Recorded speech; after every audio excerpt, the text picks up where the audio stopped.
Picture a coastline so dangerous, Portuguese sailors used to call it the gates of hell.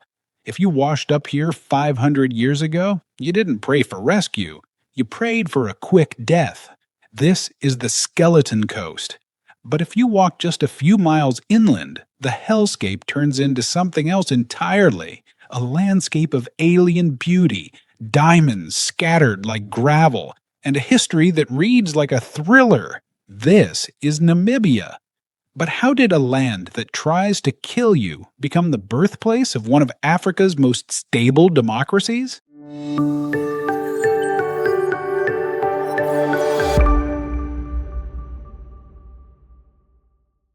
To understand the people, you have to understand the dirt. 130 million years ago, South America tore away from Africa, and Namibia was the scar left behind.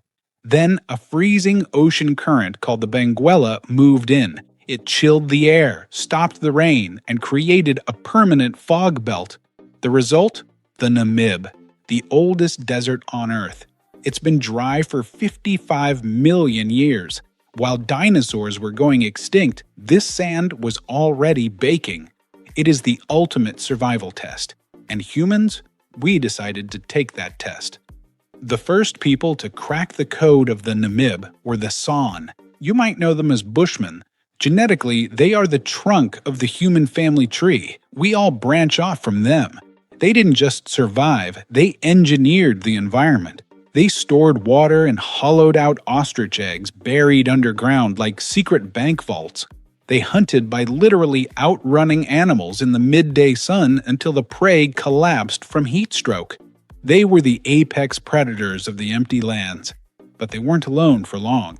Here is a historical mystery that still puzzles anthropologists. Enter the Damara people. Physically, they look like the Bantu people of Central Africa, but linguistically, they speak a click language like the San. They have no oral history of migrating there. They just occur in the record. The Damara call themselves the New Koyan, the black people. They were the master smiths working copper and iron while others were still using stone. They are the ghosts in the machine of Namibian history, ancient, mysterious, and incredibly resilient. Around 2,000 years ago, the neighborhood changed. The Bantu migration pushed down from the north. This was the Silicon Valley disruption of the Iron Age. Tribes like the Ovambo and the Herero arrived, and they brought wealth in a new form. Cattle. Suddenly, land wasn't just for hunting, it was for grazing. The Ovambo settled in the north, creating massive agricultural kingdoms. The Herero moved deeper into the dry center with their prized long-horned cattle. The hunter-gatherer lifestyle was about to clash with the pastoralist powerhouses. Fast forward to the early 1800s, the script flips again. A new group rides up from South Africa across the Orange River. They were the Orlum, descendants of Dutch settlers and Khoisan people. They spoke Dutch, they rode horses, and most importantly, they had guns. Led by the fearsome Jonker Afrikaner, they established a dominance over the central tribes. This was the Namibian Wild West, cattle raids, gun running, and power struggles.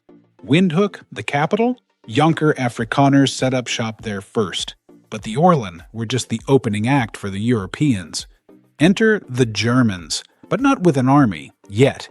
It started with a merchant named Adolf Luderitz in 1883. He bought a chunk of the coast from a local Nama chief for some gold and 200 rifles. But here's the scam. The contract stated the land extended 20 miles inland.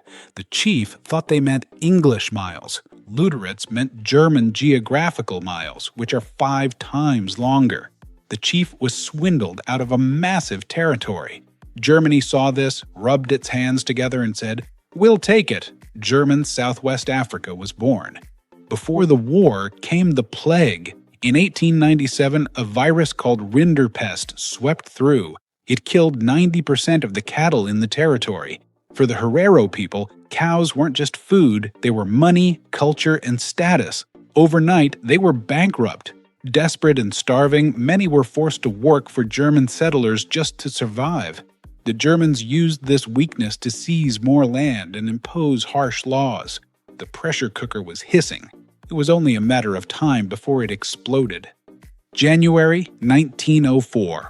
Samuel Maharero, the paramount chief of the Herero, sent out a secret letter. Let us die fighting rather than die as a result of maltreatment, imprisonment, or some other calamity. The Herero rose up. In a surprise attack, they killed over 100 German settlers. They spared women, children, and missionaries, targeting only the men who had oppressed them. Berlin was shocked. The Kaiser didn't send a diplomat to fix it. He sent a monster. General Lothar von Trotha arrived with 14,000 soldiers and a heart of ice. He didn't want to win the war. He wanted to erase the people. He issued the infamous extermination order. It stated, within the German borders, every Herero, with or without a gun, with or without cattle, will be shot. This wasn't combat. This was the first genocide of the 20th century. And the method of killing wasn't just bullets. It was the land itself. August 1904. The Battle of Waterberg. The Germans surrounded the Herero encampment, but they left one side open. It wasn't a mistake, it was a trap.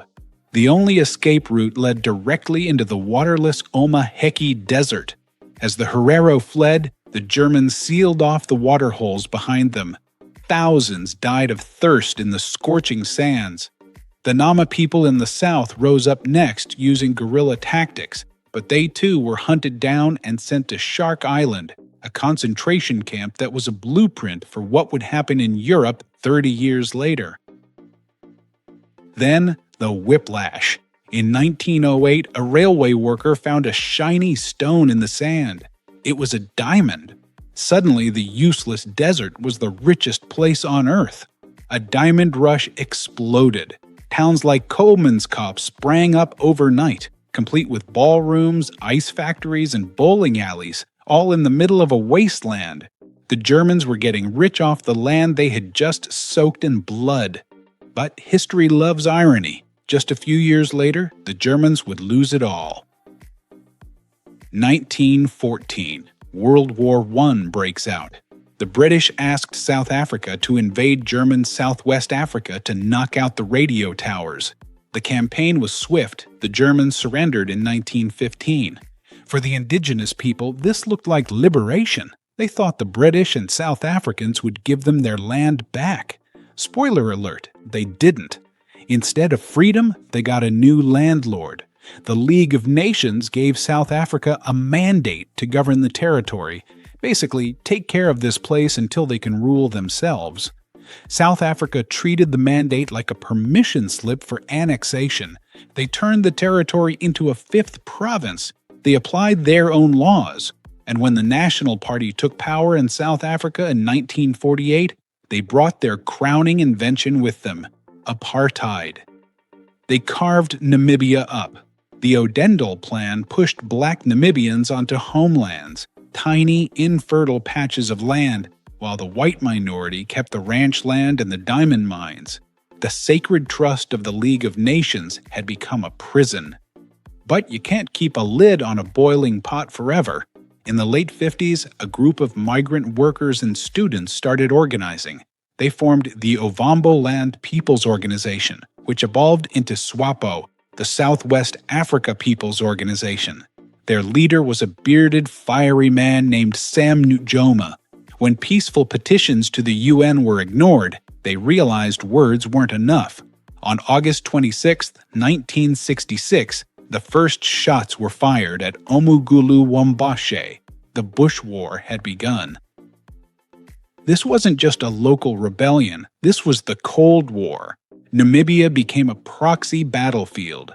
To the north, Angola fell to communists backed by Cuba and the Soviet Union. To the south, South Africa was backed by the West as a bulwark against communism. Namibia was the buffer zone caught in the middle. It became one of the most militarized zones on Earth. Cuban tanks, South African jets, CIA operatives, everyone was fighting over this strip of desert. Then came the day that broke Namibia's heart. May 4, 1978. South African paratroopers attacked a SWAPO base in Kasinga, Angola. They claimed it was a military camp. The reality, it was filled with refugees. Over 600 people were killed, many of them women and children. The Kasinga massacre didn't crush the resistance, it radicalized it. It showed the world that South Africa would stop at nothing. The international pressure began to mount. The United Nations finally had enough. They revoked South Africa's mandate. They said, "Get out." South Africa refused. It took years of grinding diplomacy, led by the US and the UN, to untangle the mess. Finally, the Berlin Wall fell, the Cold War ended, and the chess pieces moved. South Africa, bankrupt from war and sanctions, agreed to withdraw. UN Resolution 435 was triggered. The road to the ballot box was finally open. 1989, the year of the return. 41,000 exiles came home. Imagine seeing your mother for the first time in 30 years. Imagine seeing a country you only knew from stories. The UN sent a massive peacekeeping force, UNTAG, to ensure the elections were fair. It was a logistical nightmare. They had to set up polling stations in the middle of the desert, educate people who had never voted, and keep the peace between sworn enemies. November 1989. The atmosphere was electric. 97% of registered voters turned out. 97%. People walked for days. They stood in lines that stretched to the horizon. There was no violence, just patience. SWAPO won the majority, but not a total monopoly, which forced them to write a democratic constitution. And what a constitution it was! It included a Bill of Rights and limited presidential terms. It was a model for the continent. March 21, 1990, the climax of a century of struggle. Dignitaries from all over the world gathered in Windhoek. Nelson Mandela, just released from prison, was there. At midnight, the stadium went dark. A spotlight hit the flagpole. The South African flag was lowered. And then, rising into the breeze, the sun, the blue, the red, the green. Sam Nujoma took the oath. "I swear." Namibia was free. But wait, there was a catch, a massive one. South Africa held onto Walvis Bay, the country's only deep-water port. They claimed it was technically British land from before the mandate. Imagine a country with a massive coastline but no front door. It was an economic chokehold. Namibia was independent, but its economy was held hostage. It took 4 more years of negotiation before Nelson Mandela's new South African government finally handed over the keys to the port in 1994. Then, Namibia was whole. So who is a Namibian today? It's a complicated, beautiful mess. It's the German-speaking baker in Swakopmund, the Ovambo tech entrepreneur in Windhoek, and the Himba matriarch who refuses to give up her traditional dress. English is the official language, chosen to be neutral, but you'll hear Afrikaans, Oshiwambo, Damara, and German on the same street corner. It is a nation built on compromise. They decided that revenge was too expensive, so they bought into reconciliation instead. And they did something else incredible. They realized their wildlife was their gold. Under colonial rule, poaching was rampant because the locals saw animals as the government's cattle. Independent Namibia changed the law. They gave the ownership of the wildlife back to the communities. Suddenly, poachers became protectors. Namibia is now the only country in Africa where the population of free-roaming lions and black rhinos is increasing. It's not all sunshine and safaris. The scars of history are still visible from space. Much of the commercial farmland is still owned by the descendants of European settlers. Land reform is the hot-button political issue. The government has pursued a willing buyer, willing seller policy, but it moves at a glacial pace. It's the unfinished business of the liberation struggle. How do you correct the sins of the past without destroying the economy of the present? That is the tightrope Namibia walks every day. And speaking of economy, remember those rocks? It's not just diamonds anymore. Namibia is one of the world's top producers of uranium. The Husab mine is a monster. In a world hungry for clean energy, This desert nation holds the fuel for the future. They are also pioneering green hydrogen projects that could power Europe. The useless desert is rapidly becoming an energy superpower. The San knew how to survive here. The modern nation is figuring out how to power the world from here. One last geography quirk. Look at the map. See that long, weird finger pointing east? That's the Caprivi Strip, now the Zambezi region. The Germans negotiated for it in 1890 because they thought the Zambezi River would lead them all the way to the Indian Ocean. They traded an island of Zanzibar for it. The joke was on them. The Victoria Falls blocks the river. You can't sail down it. They traded a spice island for a useless cul-de-sac.